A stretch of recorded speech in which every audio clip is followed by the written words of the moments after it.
Deux frères, la même famille, la même éducation et le même Dieu. Mais dans un instant de jalousie, l'histoire a basculé à jamais.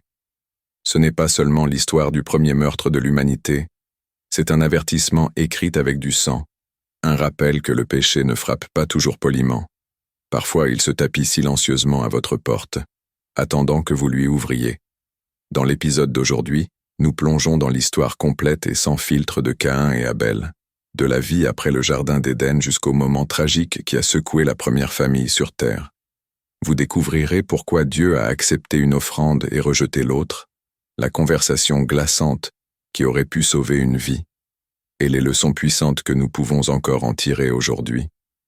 Alors, prenez votre Bible, ouvrez votre cœur et remontons le temps jusqu'à l'aube de l'histoire humaine, où deux frères sont entrés dans un champ, mais un seul en est ressorti.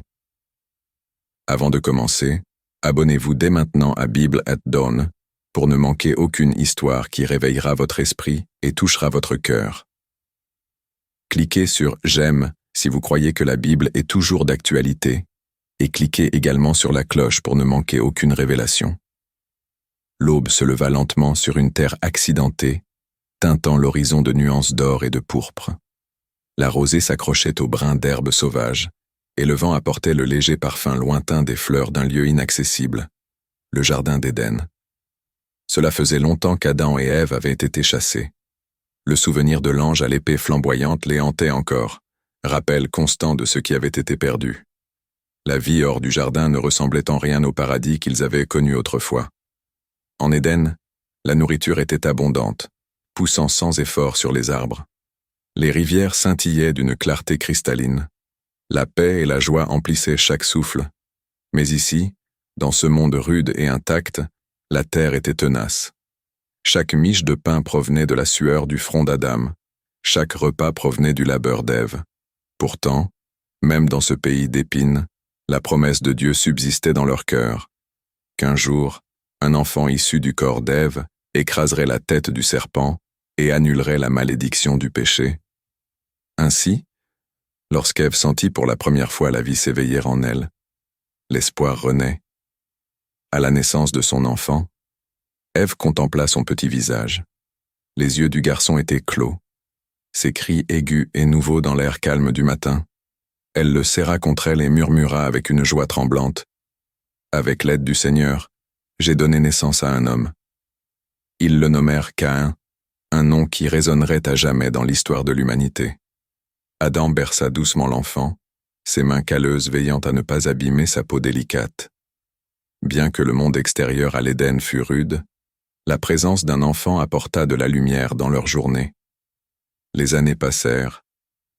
Caïn devint fort, son corps endurci par le travail des champs. Il apprit très tôt à sentir la terre entre ses doigts, à sentir l'odeur de la pluie sur le sol et à apprécier la joie de voir les pousses vertes sortir de terre. Son père lui apprit à planter en ligne droite, à récolter à la bonne saison et à conserver de la nourriture pour les mois les plus difficiles. Peu après la naissance de Caïn, Ève donna naissance à un autre fils. Celui-ci était plus calme, plus doux d'esprit, avec un regard curieux qui errait souvent vers les collines où erraient les animaux sauvages. Ils le nommèrent Abel. À mesure que les garçons grandissaient, leurs chemins devinrent clairs. Caïn devint agriculteur, Abel berger. Caïn passait ses journées penché sur les champs sous un soleil brûlant, tandis qu'Abel parcourait les pâturages, guidant ses moutons vers l'eau fraîche et l'herbe verte. Malgré la rudesse de la terre, les frères vivaient au rythme de la vie. Plantation, soins, récolte, soins. Ils entendèrent de leurs parents les histoires du jardin, la beauté de l'arbre de vie, le bruit des pas de Dieu dans la fraîcheur du jour et l'avertissement concernant le fruit mortel. La voix d'Adam se brisait parfois lorsqu'il en parlait, et le regard d'Ève s'éloignait, se souvenant de la vie à laquelle il ne pourrait jamais retourner. Mais les deux fils savaient par-dessus tout une vérité. Dieu était réel, et il veillait toujours sur la terre. La vie de Caïn et Abel débuta dans l'ombre de la perte, mais aussi dans l'éclat de la promesse. Ils furent les premiers frères de l'histoire, les premiers fils du premier homme et de la première femme. Mais ils furent aussi les premiers à découvrir que même les liens familiaux, peuvent être mises à l'épreuve lorsque le cœur humain lutte contre l'orgueil, la jalousie et le désir d'approbation. C'est au cours d'une de ces saisons, peut-être à la fin des récoltes, que les deux frères décidèrent d'apporter des offrandes à Dieu. Ce n'était pas un acte anodin, c'était un moment d'adoration, une façon de dire « Seigneur, tout ce que j'ai vient de toi ». Caïn, le fermier, alla dans ses champs. Il rassembla une partie de ses récoltes, céréales, légumes, fruits. Il pensa que c'était assez bon, et il les empila dans un panier.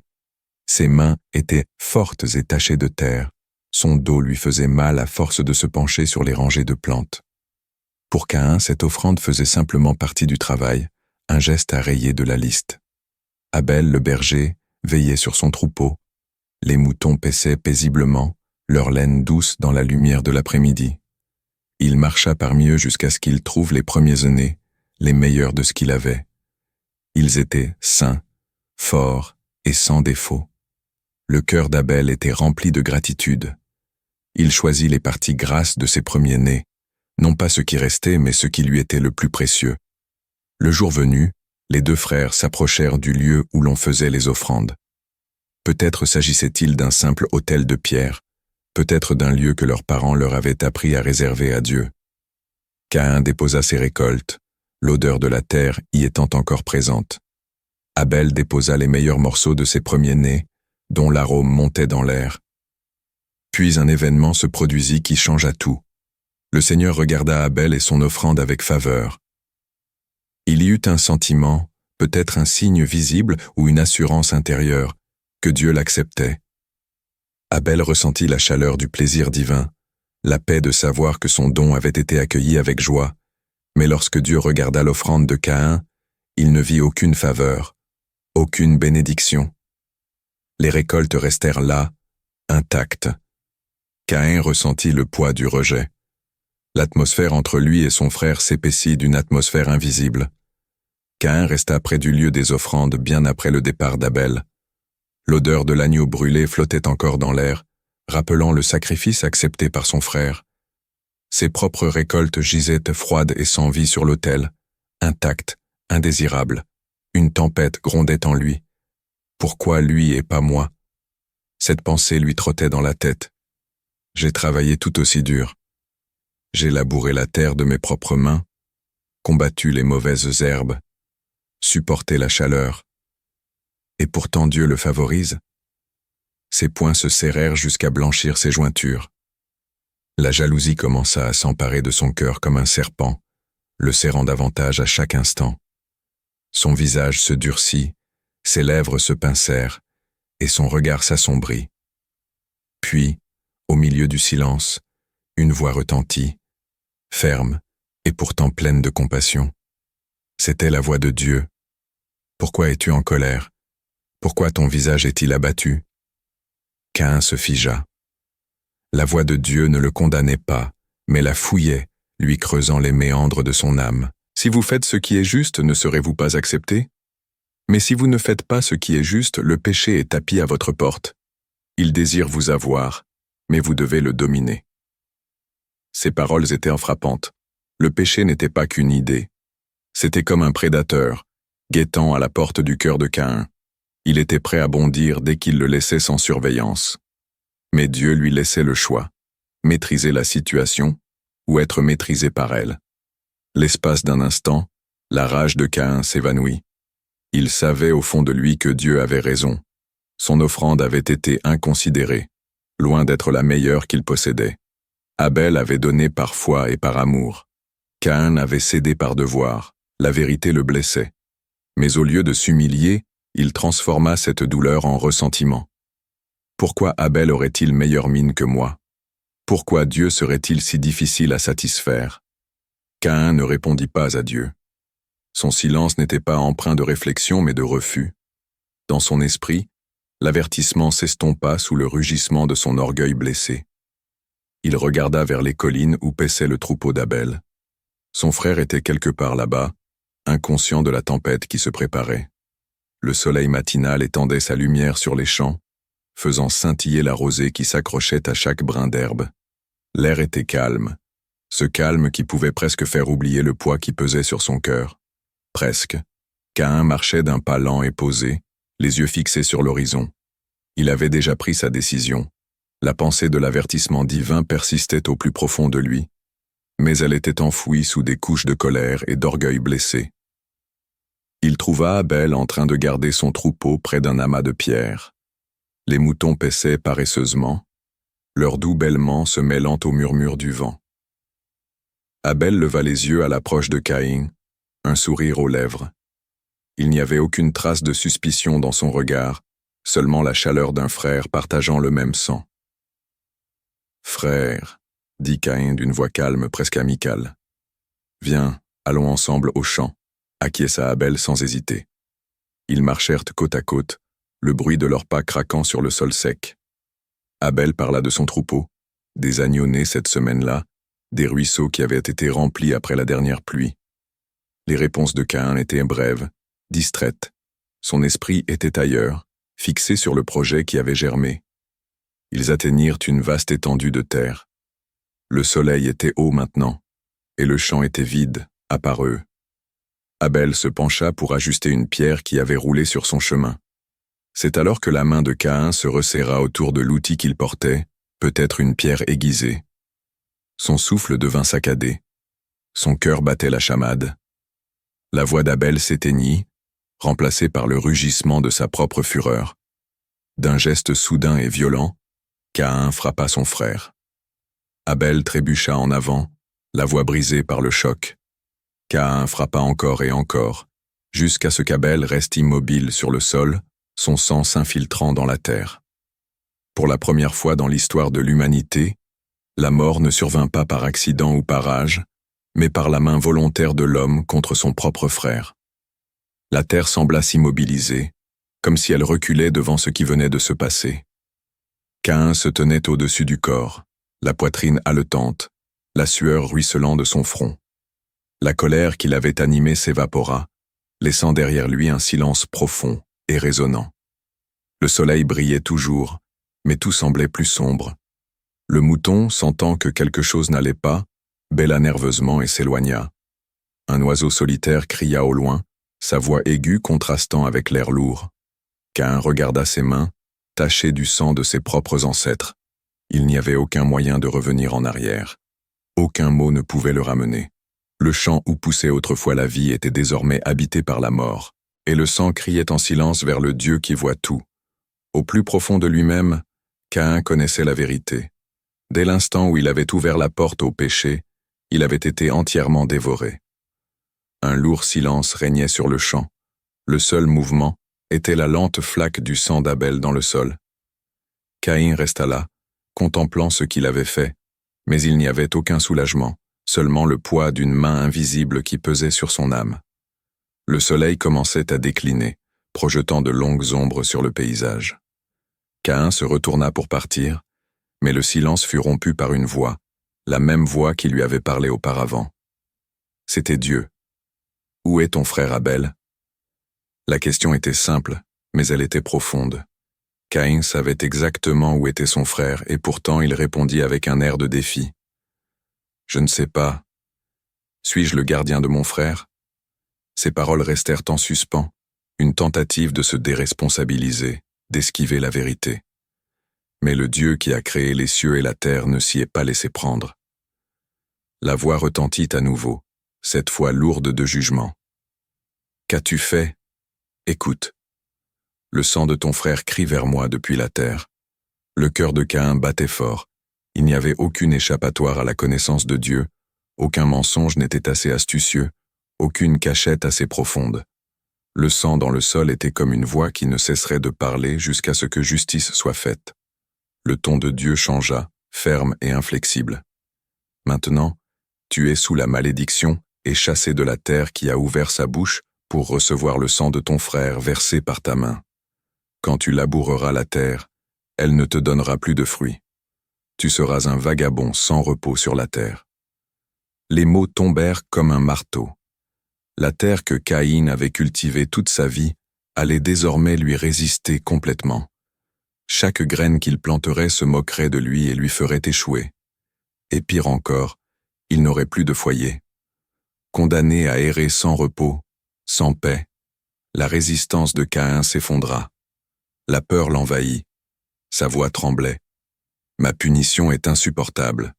Aujourd'hui, tu me chasses du pays, et je serai caché à ta présence. Je serai un vagabond infatigable sur la terre, et quiconque me trouvera me tuera. » C'était le premier signe de regret, non pas d'avoir tué son frère, mais des conséquences qui l'encouraient désormais.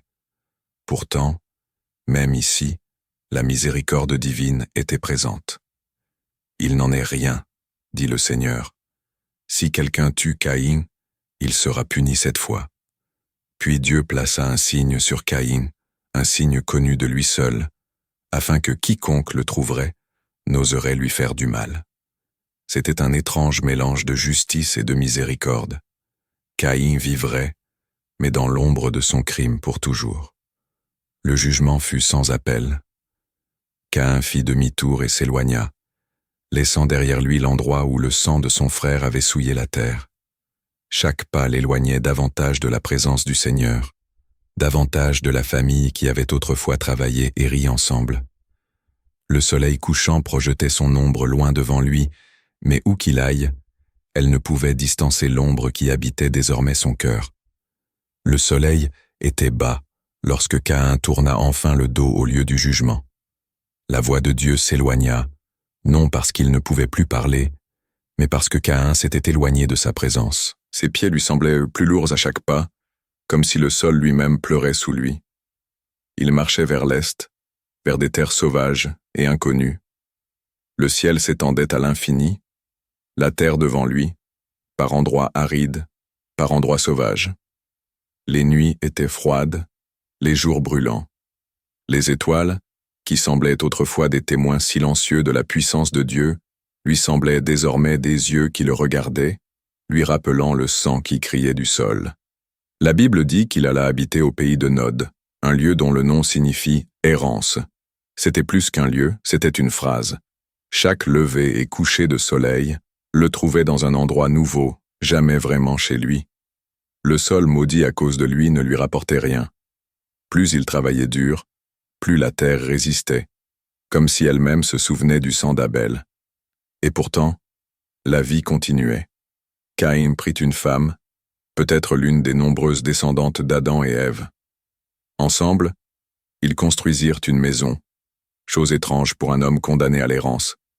Mais Caïn espérait peut-être qu'en construisant, il pourrait s'ancrer. Il entreprit alors de bâtir une ville. Pierre sur pierre, il travaillait, essayant de créer de ses mains ce que son cœur ne trouvait plus, la paix. Mais aucun mur n'était assez haut, aucune porte assez solide pour éloigner le souvenir de ce qu'il avait fait. Chaque fois qu'il regardait ses enfants, il y voyait à la fois une promesse et un avertissement. Il connaissait la puissance de la colère, le poids de la jalousie et la rapidité avec laquelle le péché pouvait détruire. Pourtant, la Bible ne dit pas s'il leur a transmis l'avertissement de Dieu ou s'il a caché sa honte. Des générations viendront de Caïn, dont certaines fabriqueront des outils, forgeront des instruments, élèveront du bétail et façonneront la culture. Mais son nom portait toujours le poids de son crime. Il était l'homme qui avait tué son propre frère, l'homme qui s'était détourné de la voie de Dieu. Loin, dans le pays qu'il avait laissé derrière lui, Adam et Ève étaient en deuil. Ils avaient perdu 2 fils en une seule journée, l'un mort, l'autre exilé. Pourtant, malgré leur chagrin, le plan de Dieu se poursuivait. Avec le temps, Ève donna naissance à un autre fils, Seth, par qui la promesse d'un Rédempteur perdurerait. L'histoire de Caïn, bien qu'ancienne, traverse les âges. Il s'était retrouvé face à Dieu, avait entendu sa voix, avait reçu son avertissement. Pourtant, l'orgueil et la jalousie l'avaient poussé à l'ignorer. Il a découvert trop tard que le péché, une fois accueilli, ne reste pas un invité. Il devient le maître.